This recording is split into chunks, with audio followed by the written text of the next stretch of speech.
ever feel like you're running a marathon, but like the finish line just keeps moving further away? You're giving it your all, but the demands, they just keep coming. Yeah. And I think that's the reality for a lot of us, especially folks in healthcare. Absolutely. And so that's what we're diving into today, resilience and stress mastery, taking excerpts from this guide called Inner Alignment Mm-hmm. and figuring out how to not just survive, but thrive when the pressure's on. What do you think?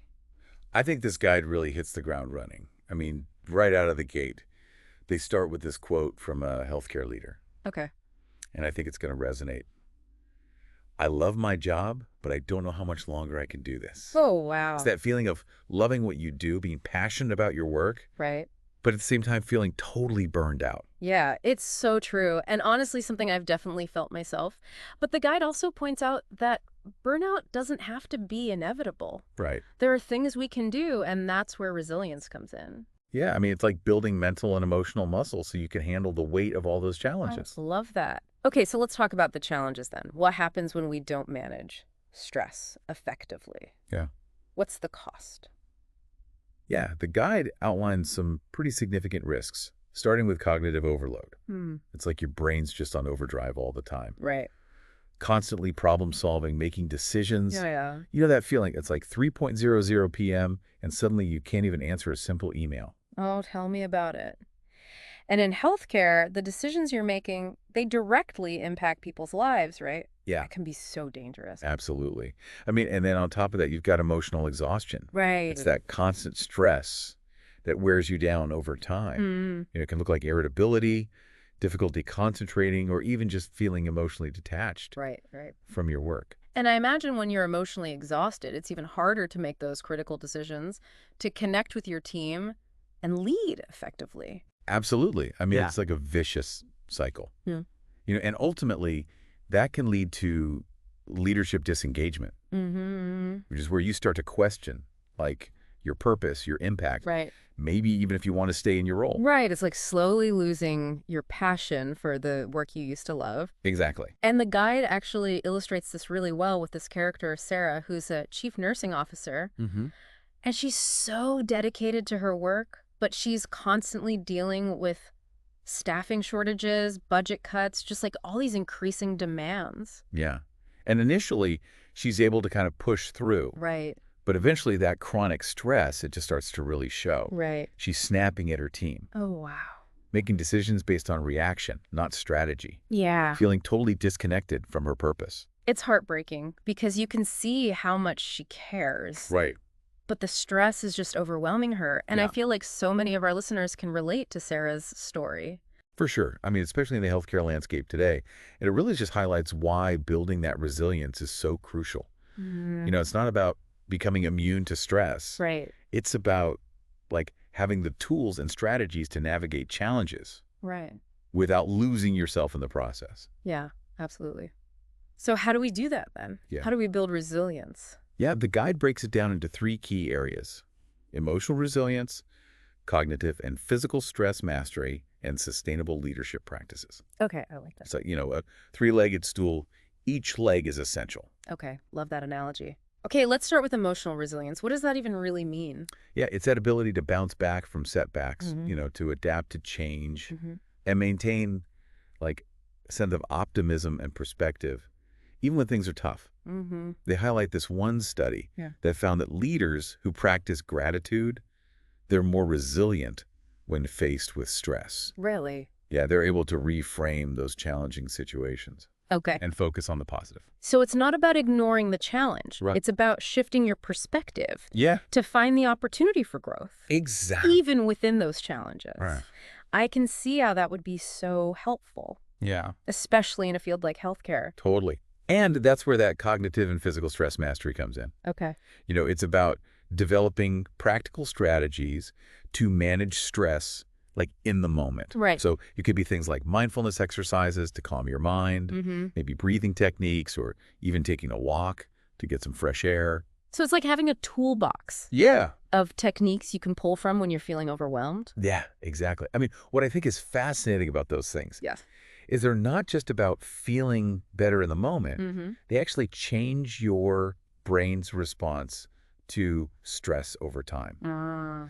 So you're essentially rewiring your nervous system to be more resilient. So the more you practice these techniques, the better you become at handling stress. Right. Even in those like high pressure situations Right. that are inevitable, I think, in healthcare leadership. For sure. And then that third leg in the stool, sustainable leadership practices. Okay. It's all about setting boundaries, managing your energy, and structuring your workflow to prevent burnout in the first place. So it's like creating a work environment that supports your well-being Yeah. instead of constantly depleting it. Exactly. What are some examples of that in action? Yeah, they give an example of a CEO who implemented this no meeting Wednesdays policy. Oh, wow. To create space for focused work Oh, I love that. and strategic thinking. It's so simple but powerful. Right. And it sends a message to the team that it's okay to prioritize Yeah, focused work exactly. and take breaks from the constant barrage of meetings. Right. It's about creating a culture that values both productivity and well-being. Yeah, I love that. Okay, this is all so insightful. It's like we're building this framework for resilient leadership, like brick by brick. Mm-hmm. But I'm sure our listeners are eager to hear about some concrete strategies they Yeah. can start implementing today. Yeah. And the guide mentions something called the stress reset method. Yeah, Can you tell us more about that? absolutely. It's this simple but powerful tool to interrupt those stress cycles Okay. before they spiral out of control. Okay. And it's all about taking a step back, Okay. assessing the situation, Mm-hmm. and then adjusting your approach. Okay, walk us through it. What's the first thing we need to do? First, Mm. pause. When you feel that surge of stress, tension in your shoulders, your heart racing, Mm-hmm. just stop and notice what's happening. I love that. Just like stop. It's like hitting the brakes Right. before you like careen off the road. Exactly. It Yeah. gives you that space to choose how you want to respond. Okay, love that. Okay, so we pause. We take a breath. What's next? Then assess, is this stressor something you can control, or is it outside your control? Okay. Can you take action to change it, Mm-hmm. or do you need to just manage your response? I love that distinction. Yeah. It shifts our focus from feeling helpless Right. to understanding where we have agency Yeah. and where we need to focus on just managing our reactions. Exactly. And that leads to the final step, adjust. Okay. If the stressor is within your control, take action to address it. Delegate a task, reframe the situation, Mm-hmm. take a break, whatever you need. So if my inbox is overflowing and I'm feeling super overwhelmed instead of just like freaking out, Right. I could take a moment to prioritize, delegate some tasks, or step away. Exactly. Get in my head. And if it's outside of your control, then you shift to adjusting your response. Okay. And this is where those stress management techniques come in. Use mindfulness, deep breathing, that walk we talked about. So if I'm stressed about a situation I can't change, like a budget cut, I can still choose to respond in a way that doesn't completely derail me. Precisely.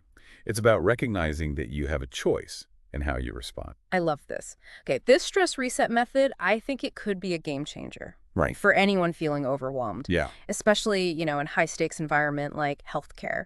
And the guide also suggests a practice they call the 3-point stress check. Yeah. Can you tell us more about that? Yeah, this is about making those small but consistent adjustments throughout your day to manage stress and prevent that burnout. Okay. And it focuses on your mindset, your body, and your energy. Okay. So for mindset, Yeah. they recommend starting and ending each day by identifying one stressful thought and actively reframing it. Okay. So instead of thinking, oh, I'm so overwhelmed with deadlines, you might think, I'm going to prioritize my tasks and focus on what I can accomplish today. Yeah. It's shifting from like scarcity and overwhelm Right. to a place of empowerment It's exact. and possibility. And it's amazing how just that little shift can make a huge difference. Yeah. Yeah. What about checking in with our bodies? Yeah, it's about noticing, how is stress showing up Right. physically? Right. Are your shoulders tense? Mm-hmm. Do you have a headache? Yeah. Are you clenching your jaw? Yeah. Once you've identified that, find one way to release it. Right. A quick stretch, a few deep breaths, Mm-hmm. even a quick walk around the office. It's so easy to get caught up in our heads Right. and not even realize how much tension we're carrying. Absolutely. Just a simple stretch break Yeah, can totally reset your nervous system. totally. What about checking in with our energy? Yeah, ask yourself, what's one boundary I can set today to protect my energy and prevent burnout? Okay. Maybe it's, turning off those email notifications Mm-hmm. after a certain hour, or declining a meeting that isn't absolutely essential. I love that. And it's also about modeling healthy boundaries for your team. Right. When you prioritize your well-being, you give them permission to do the same. Absolutely. I love this framework. It's so simple and actionable. Yeah. And to help our listeners put these techniques into practice, the guide has a challenge for you. Yes. Choose one stressor you're currently facing. Okay. Apply the stress reset method this week. See how it impacts you. Love that. That's a great starting point. And to dive even deeper, the guide provides some journaling prompts to help you reflect on your experience. Yeah, they encourage you to, describe the stressor, how it makes you feel, and how that stress reset method impacted your approach. It's about developing that self-awareness Yeah. around your stress, triggers, and responses. It's like having this personalized roadmap Yeah, for navigating the inevitable challenges of leadership. totally. This is such a great foundation Yes. for building resilience. Absolutely. And it's just the beginning. And speaking of beginnings, we've reached the end of part 1 of our deep dive. That's right. Welcome back to our deep dive into resilience and stress mastery for leaders. In part 1, we explored the impact of stress, those sneaky ways it can creep up on you and take a toll. We unpacked some key concepts from inner alignment, like emotional resilience, the importance of having a few stress management techniques in your back pocket, and building a sustainable leadership approach. It's like we've been equipping ourselves with this toolkit full of stress-busting gadgets and resilience-boosting power-ups. Exactly. But even with the best tools, sometimes you just need an extra pair of hands, right? Yeah. Especially in healthcare, where the challenges can feel really complex and the stakes are so high. Yeah, and that's where I think the guy's emphasis on seeking support and building a network of trusted advisors is so important. It's about realizing you don't have to go it alone. Right. Asking for help is a sign of strength, not weakness. That's something I've struggled with in the past, feeling like I need to have all the answers, project this image of being unflappable. Yeah. But I'm realizing that's not only unrealistic, it's actually counterproductive. It is. And the guide highlights how seeking support not only helps you navigate challenges more effectively, it also models that vulnerability for your team Oh, interesting. and encourages this culture of openness and collaboration. So it's not just about getting help for yourself, it's about creating a culture where everyone feels comfortable asking for support. Exactly. That's huge. Yeah. And when you do that, you build trust, increase psychological safety, and ultimately create a more resilient and supportive team. Okay, so where do we start? How do we build that network of support? Well, one of the first things the guide suggests is finding a mentor or a coach, someone who's been in your shoes Right. and can offer guidance and support based on their own experience. I've always thought of mentorship as something for early career professionals, but I can see how having that sounding board, that experience perspective, would be so valuable at any stage of leadership. Absolutely. I mean, a mentor can help you see things from a different angle, challenge your assumptions, and just offer encouragement when you need it most. And they don't necessarily have to be someone senior to you in your organization. Right? Could be a peer in a different department, or even someone outside of healthcare altogether. Yeah, it's about finding someone who resonates with you, Yeah. who understands the challenges of leadership and can offer a fresh perspective. Exactly. And the guide also highlights the importance of connecting with peers, other people who understand the unique pressures of your role. So finding your tribe, those people who really get it, Right. can relate to your experiences and offer that support and encouragement. Right. Whether it's through professional organizations, networking events, or even just informal gatherings, creating that sense of community and shared understanding is so powerful. It's like knowing you're not alone in the trenches. Sometimes just having someone to vent to who really understands, it can make all the difference. It can. And don't underestimate the power of those personal connections outside of work. Right. Spending time with loved ones, nurturing your hobbies, Right. engaging in activities that bring you joy. Those things can all contribute to your resilience and well-being. Yeah, it's like filling your own cup so you have something to give to others. Right. And if you're depleted and exhausted, it's hard to show up as your best self. Yeah, absolutely. And the guide also encourages seeking professional help when needed. Right. You know, there's no shame in talking to a therapist or a counselor if you're feeling overwhelmed. Mm-hmm. They can provide you with tools and strategies Right. to manage your mental health. And navigate those really challenging situations. Absolutely. Yeah, it's like going to the doctor for a physical ailment. Yeah. Sometimes we need that extra support for our mental and emotional well-being. And in a field like healthcare, where you're dealing with other people's pain and suffering all the time, taking care of your own mental health is so important. It's essential. And remember, there are resources out there to support you. Your organization might have an employee assistance program Right. that offers counseling services. There's a ton of online resources and support groups Right. that can provide guidance and connection. Yeah, it's about recognizing that asking for help is a sign of strength, Mm-hmm. not weakness. It shows that you're committed to your own well-being and to showing up as your best self. Absolutely. Welcome back to the final part of our deep dive into building resilience and mastering stress as a leader. We've talked about a lot of practical strategies, from inner alignment, like, how to recognize burnout and all those sneaky signs. We've talked about reframing those stressful thoughts and setting those boundaries that can actually help you become a better leader. It's like we've been assembling this toolkit full of stress-busting gadgets and resilience-boosting power-ups. Exactly. But even with the best tools, sometimes you just need an extra pair of hands. Oh, for sure. Especially in healthcare, right? Where the challenges are so complex and the stakes are so high. Absolutely.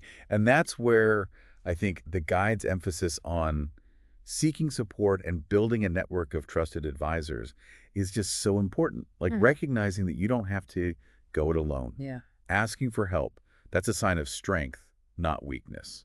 That's something I've struggled with in the past. That feeling of needing to have all the answers, like projecting this image of being completely unflappable. Right. But I'm realizing that's not only unrealistic, it's actually counterproductive.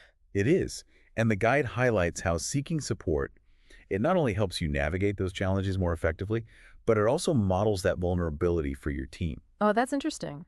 And it helps encourage that culture of openness and collaboration. So it's not just about getting help for yourself, it's about creating a culture where everyone feels comfortable asking for support when they need it. Exactly. Great. That's huge. It is. And when you create that kind of environment, you build trust, you increase psychological safety, and you ultimately create a more resilient, more supportive team. I love that. Okay, so where do we even begin? How do we start to build that network of support? Well, one of the first things the guide suggests is finding a mentor or a coach, Okay. someone who's kind of been there, done that, Right. and they can offer guidance based on their own experience. I've always thought of mentorship as something for early career professionals, Right. but I'm starting to see how having that sounding board, that experienced perspective would be so valuable at any stage. Oh, absolutely. I mean, a mentor can help you see things from a totally different angle, challenge your assumptions, and offer encouragement when you need it most. And they don't necessarily have to be someone senior to you in your organization. It could be a peer in another department, or even someone outside of healthcare altogether. It's about finding someone who you resonate with, who understands what you're going through, Yeah. and can offer a fresh perspective. Exactly. And the guide also talks about the importance of connecting with your peers, other people who understand the unique pressures of your role. So finding your tribe, those people who get it, Right. who can relate to your experiences and offer that support and encouragement. Exactly. Whether it's through, professional organizations, networking events, or even just informal gatherings, creating that sense of community, that shared understanding, can be incredibly powerful. It's like knowing you're not alone in the trenches. Right. Sometimes just having someone to vent to who really understands can make a world of difference. It can. And don't underestimate the power of those personal connections outside of work, too. Yeah. Spending time with your loved ones, nurturing your hobbies, engaging in activities that bring you joy. Those things can all contribute to your resilience and your well-being. Yeah, it's like filling your own cup. Right. So you have something to give to others. Absolutely. Because if you're depleted and exhausted, it's really hard to show up as your best self. It is. And the guide also encourages seeking professional help when you need it. Right. There's no shame in talking to a therapist or a counselor if you're feeling overwhelmed or just struggling to cope. Yeah. They can provide you with those tools and strategies to manage your mental health and navigate those really challenging situations. It's like going to the doctor when you have a physical ailment. Sometimes we need that professional support for our mental and emotional well-being. Right. And in a field as demanding as healthcare, where you're constantly dealing with other people's pain and suffering, taking care of your own mental health is so important. It's essential. Yeah. And remember, there are resources available to support you. Your organization might have an employee assistance program Right. that offers counseling services. There are tons of online resources and support groups out there. Yeah, it's about recognizing that asking for help is a sign of strength, not weakness. Absolutely. It really shows that you're committed to your own well-being and to showing up as your best self for your team. Well said. This has been so insightful. I'm already thinking about ways I can apply these principles to my own life and leadership. I'm glad to hear it. Mm. It's not about achieving some unattainable ideal. It's about making small steps each day to create a more sustainable and fulfilling way of working and living. Well said.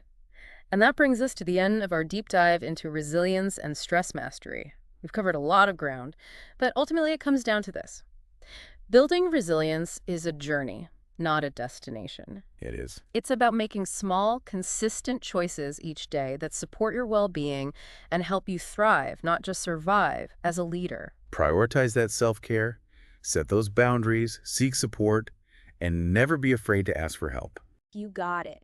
And remember, taking care of yourself is not selfish. It's essential for effective and sustainable leadership. So as you go forward, think about what resonated most with you from this deep dive. What's one small change you can make today to start building your resilience? Keep that question in mind as you navigate your week. Until next time, stay curious and keep learning.